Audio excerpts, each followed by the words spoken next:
got some contract news to talk about involving the Miami Dolphins and star wide receiver Jaylen Waddle. Both sides have agreed to a 3-year extension worth a little bit over $84 million, about $28 million on an average annual basis. Now with Jaylen Waddle, he's still on his rookie contract until the end of the 2025 season, so the extension isn't going to kick in until the 2026 season.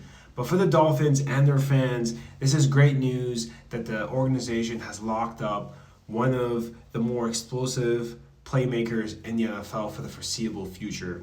Now with Jaylen Waddle, he's essentially like a diet version of Tyreek Hill. What's really interesting about the Dolphins offense is they have two of the top 5 fastest players in the NFL, arguably the 2 fastest players in the NFL on the same offense.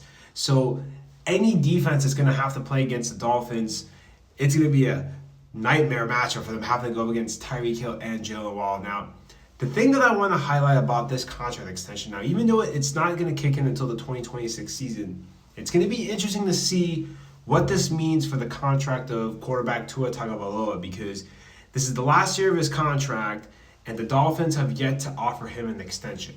And the reports are that both sides haven't really made much movement as far as the negotiations are concerned. But anytime you're seeing other players on the roster, specifically star players, getting paid and the quarterback isn't getting paid, usually that's a sign that there's a little bit of lack of faith from the organization when it comes to quarterback Tua Tagovailoa. So for him, he's going to have a big season this year. Like, just making the playoffs is not going to be enough.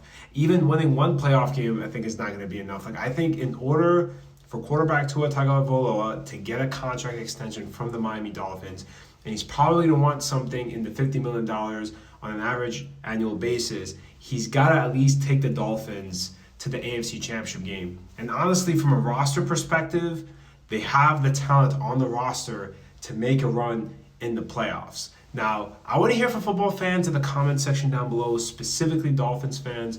What are your thoughts on the Dolphins extending wide receiver Jaylen Waddle, and what does this mean for the contract of quarterback Tua Tagovailoa?